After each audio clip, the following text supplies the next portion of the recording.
batakang balaod kasama naghisgot sa death penalty shall not be imposed. Naman na sa inyong Bill of Rights. Subayagan ipagkadkad inyong Bill of Rights mga kasama. Naana din ha. Death penalty shall not be imposed unless, unless ba ya? For compelling reasons involving heinous crimes. Mo nagibasihan. Mo nagibasihan Supreme Court mga kasama nga bisan pag yang gideclare nga unconstitutional ang balaod nga napasar panahon ni Ramos, pero still matod pa niya ang death penalty enforceable lamang gihapon. Gi-quote ang batakang balaod Article 3 man na. Nalimot lang ta section kasama kay kataghana mga bukay na god nga death penalty shall not be imposed unless for compelling reasons involving heinous crimes. Kuskus ko, kuskus mo, batikos nating lahat. Wa patanaw mag-discuss mga kasama apan na reaksyon ni Kasgawas. Reaksyon. Good morning sa imong reaksyon kasama Bert. Sa mga Archer, mayong buntag.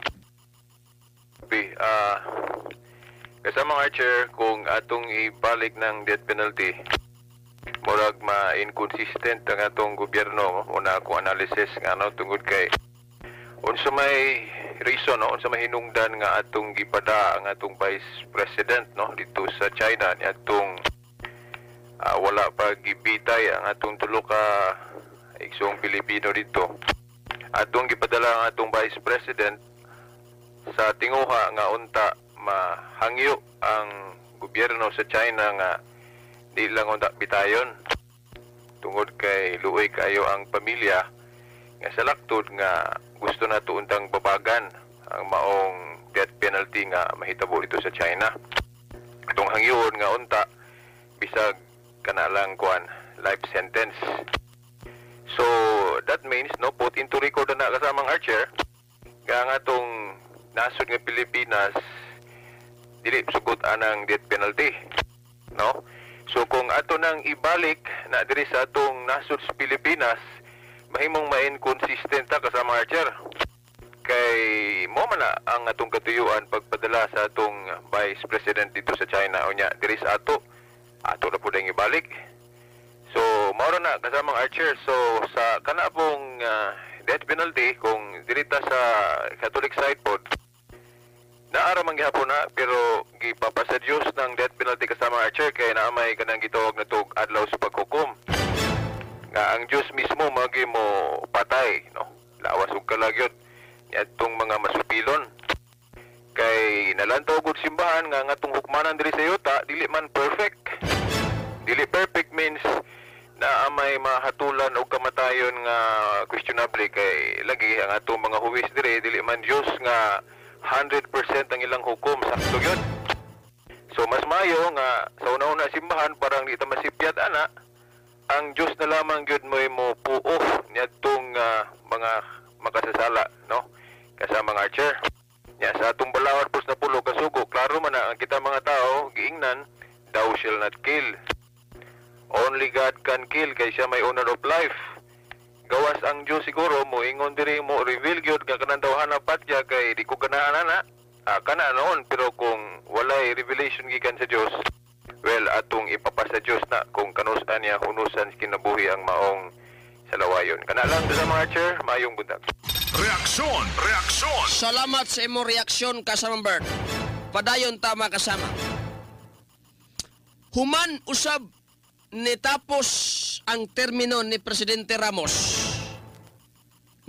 Milingkod si Joseph Estrada ni anunsyo kasama kay kadumdum mo lagi ang hukom Supreme Court unconstitutional pero ang death penalty enforceable lamang gihapon nga ilang gi-quote lagi ang batakang balaod nga death penalty shall not be imposed unless for compelling reasons involving heinous crimes. Mo na kasama.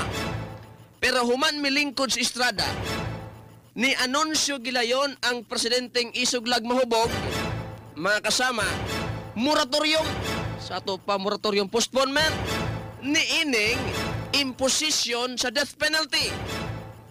Mubo raman kayang termino mga kasama ni puli niya si Gloria Arroyo gi-continue makasama ang maong moratorium pero ang nakanindot kasama mao ni dili lamang siya continue ang moratorium kundili nibalik ang nahitabo ni adtong 1987 tungod kay panahon sa babayeng gamay sa Malacañang, mga kasama, gi-abolish pag-usab ang death penalty. Panahon ni Gloria, wa na death penalty tungod kay gi-abolish.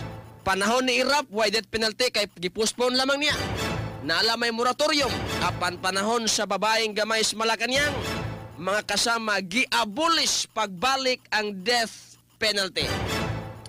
Daghang nalipay, ilabi pa ang religious sector nalipay. Kay kadto pang baruganan argumento ni kasamang Veritas, sumala pa niya mga kasama. Dili kayo ta kasalig sa hukom sa mga anaa sa husgado. Ilabi pag ila dayong patong kanimang death penalty. Wa ta kasalig kasama. Kung na-insakto ba kaniya pagbalanse, kay lagi bisan pag malantip siya sa balaod, apan dili man sa perpekto sama sa kahitasan. Munay gi-quote makasama nato ng argumento gikan ni kasamang Veritas. Aniya po yung ba nalipay? Nga naman, kay ang death penalty, kung magpadayon siya mga kasama, unfair sa mga pobre o giyanong katauhan nga naman. Dili lagi sila makahire og mga laking abogado. O niya, ang ilang salaod kasama pananglitan dako kayo, heinous crime, masilutan gid sila sa kamatayon. Pero kung sila mga dagkong taos katilingban, makahire lagi mga abogado, mga laki, bisan pag klaro na kay untas mata sa katilingban nga siya gyud ang sad-an sa maong heinous crime, dili mapatungan. Munigingon sa uban nga bias man unfair man sa mga pobreng mga katauhan. Gawas pa niya na, nalipay ang uban tungod kay ang death penalty nga ang katuyuan unta sa gobyerno aron mga pakgangon kanang mga dagkong krimens katilingban, wa man na naghimpos. Kay sumala sa rating makasama sa survey, kung unsa kadaghan ang nakasala sa mga heinous crimes, ni adtong epektibo pa ang death penalty mga kasama, wala may kalainan. Sa nahimo na usab mga kasama, ang rating, ang porsyento sa mga nakasala sa heinous crime, ni adtong wala pa death penalty, wala may kalainan. Sa gipatuman na ang death penalty, mga kasama, sa ato pa, dili epektibo ang kampanya sa gobyerno nga pinaagi sa death penalty mga kasama, mahadlok kining mga katauhan nga mga kriminal nga muhimo sa mga dagkong sulaon. Wala na, dili na epektibo, kaya wala manigamay ang atuang rating mga kasama sa mga heinous crimes nga natala sa kwerpo sa kapulisan. Nalipay sila kasama, nalipay sila ngano sa pag-abolish ni babaeng gamay sa Malacañang kaniadto kining death penalty mga kasama. Apan niining tungura nga nahimong biktima ang usa ka Pilipino didto sa gawas nasod, mga kasama, kabaguhay pa lamang in taon, tulo ka buok gipatungan sa death penalty tungod sa giisipod nila sa gawas nasod nga heinous crime ang pagdala og drogang syabo nibalik sa utok sa mga Pilipino. Makasama, si Rufus Rodriguez sa Cagayan, uban ang iyang igsuon nga party list congressman, naglaraw diya sa Kamara-Baha nga ipabalik ang death penalty, pero dinhita murag malipay kasama. Ang iyang plano, ang ilang plano nga balaod kabahin sa death penalty, kung ibalik pag-imposar sa Pilipinas, dili mga Pinoy muy apektado. Nga naman, unsay laraw ni Congressman Rodriguez, kini nga mong balaod intended alang sa mga pikot og mata, mga incheck, mga pikot og mata, mga foreigner nga niya nanginabuhi og drogang syabos Pilipinas. Sila maoy pagapatungan sa balaod death penalty dili kay ang mga Pinoy. Kuskus ko, kuskus ko. Kuskus mo, batikos nating lahat. Kadto di ay nga mga pikot og mata kay subay manggod kasama sa talaan. Ha? Sumalagod kamo swito man sa paglantaw sa telebisyon, mga balita makasama. Tanawa ragod. Kinsa may tag-iya sa mga dagkong factory Shabu. Kinsa may mga bigati mga drug lords. Dili biya Pinoy, mga pikot magmata. Gigamit ang mga Pinoy. Oy, naglagot si Rufus Rodriguez. Labon pa ang among mga Pinoy ni anha sa inyong nasod. Nga bisan pag unsaon unta dili man gina matawag nga sila mo'y nag-deliver ana. Kay di man na nila mahimo ginunta kasama. Naglagot si Rufus, gipitay man lamang gihapon. Tanahon tani man ni Malosta. Kining mga hayahay man guni sila kasama. Mga drug lords, wala man ta death penalty, wala man ta death penalty makasama, hayahay ni sila.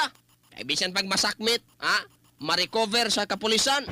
Grabing drugang Shabu nila, hayahay sila ay. Di sila patyon. Wala man ta death penalty sa Pilipinas. Wala man tayo silot kamatayon. Kini karon be. Tanahon tani mga pikot og mata nga nagpahimulos sa Pilipinas, diri maghimog Shabu. Mana, tanawa sa balita makasama. Muna tumog katuyuan ni Rufus Rodriguez. Reaksyon, Lang reaksyon kasama Bert ni Balik. Kamay lang kasama Archer.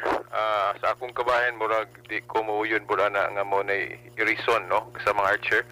Kay naipanultihon nga vengeance is mine. Ang panimalos iya lamang na sa kaitasan.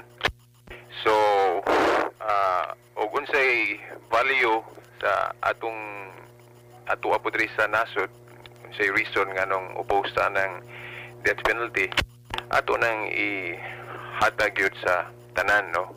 Mapikot man o dili, no? Pagpakita nga dili vengeance ang atong rason, no? Bulawanon yun kasama Archer. So, di ko mauyon, ana, kung maunay reason nga ibalik ang death penalty, niya alang lamang po sa mga dili parehas na to, inon lang pikot, no? Kailangan patas yun, no? Di ta mag-awat-awat atong murag dili yun mayo, no? Di na to awaton ng dili mayo, kana lang kasama Archer. reaksyon. Di reaksyon sa text mga kasama. Dili pod maayo nga tanan kaayo na lang ang ipakita. Dara o. Dili pod maayo nga tanan kaayo na lang ang ipakita kay dili man ta Ginoo. Og maon na lang pod ang gipuhunan sa mga daotan. Sa ato pa gipahimuslan po sa mga daotan ang atong pagkamayo. Reaksyon. Dara pa.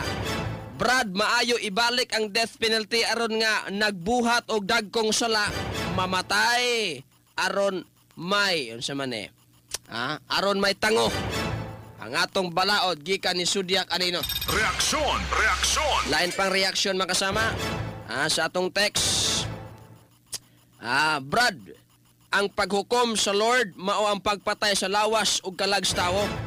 Pero ang balaod sa kalibutan mao lang ang pagpatay sa lawas sa tao nga hugaw og dili ang kalag. Kuskus ko. Kuskus mo, batikos nating lahat. Hisgot na ni kasama.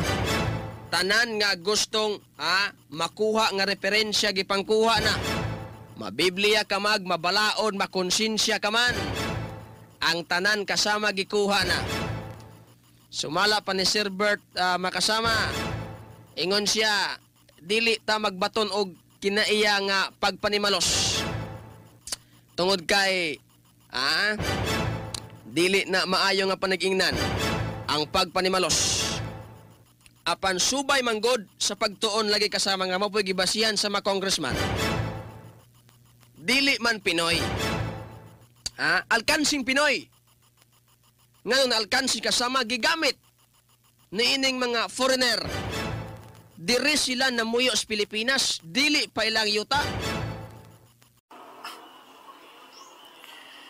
Sa ato nang nahisgutan, nga ganang pagpatay, iya lamang sa Diyos kay siya man maoy tag-iya sa kinabuhi. Kitang mga tao lagi, watay katungod sa pagpatay, tungod kay dili man kita mo'y tag-iya sa kinabuhi. O klaro man na diha sa napulo kasugo nga giingnan ta, ayaw pagpatay. Kaya lagi kita wa gyud tay katungod. nga mga tao. Pero kung doon na tayo mabasa po sa Biblia nga ang Diyos nagsugo sa pagpapatay ni adtong mga gahigulo, kana tungod kay naa siya katungod lagi. Naa siya katungod-tungod kay siya may tag-iya sa kinabuhi. Mao nang may katungod gud siya nga mupatay. Kana kung ang iyang pagbuot. Pero kung pagbuot na gali sa tao, wa gyud katungod ang tao mupatay. Oh. Lahi po no ng sa atong mga sundalo nga moingon sila nga ano man lagi atong mga sundalo o dili din na pwede kay magkapatay man na sila sa gera. No, lahi na kay for every rule there is an exception. No.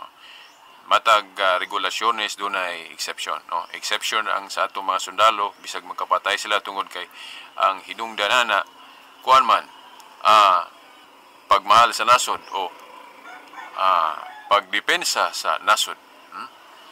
Hindi lang sa tamo hiskot ang nagtaas basta exception ang sa atong mga sundalo.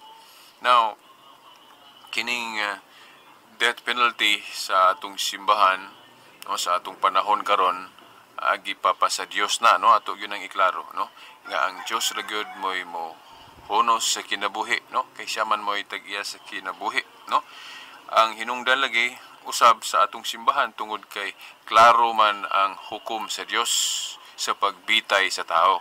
Unya ang hukom sa usa ka tawo questionable. Anong questionable tungod kay dili 100%, no? Dili gyud kana bang piho na to kay naa na prove sa history nga dunay mga nasilutan sa kamatayon nga questionable tungod kay napamatud-an nga sa kaulahi ay na nga kadtong gihukman sa bitay na pamatud-an awahin na nga human na gibitay nga wa di ay isa pero saon naman nabitay naman ha kana mo na nga gihunahuna simbahan para malikayan ng sayop nga paghukom diya sa pagbitay mo nang gipapasa Dios na lang na gawas kon ang Dios gud mismo, no, mo reveal gyud nga kana klaro nang tawhana nga nakasa gyud og dako mo nang patyan ninyo na gawas kon ang Dios na gimusugo. Pero kung dili mosugo ang Dios, well, for the sake of doubt, life sentence na lang may atong ihatag ana, no, og ang Dios na lang mohukom niya sa adlaw sa paghukom nga lawas jud og kalag, no, ang pagpatay sa Dios. Ug unya dunay mo ingon nga kining ang mapatay sa gobyerno diya sa death penalty kuan raman lawas raman dili man ang kalag. Well, sa mao na lagi malawas man o makalag ato nang ipapa sa Dios tungod kay siya man mo'y magbuot. Kita magbuot gali og silot og kamatayon way klaro.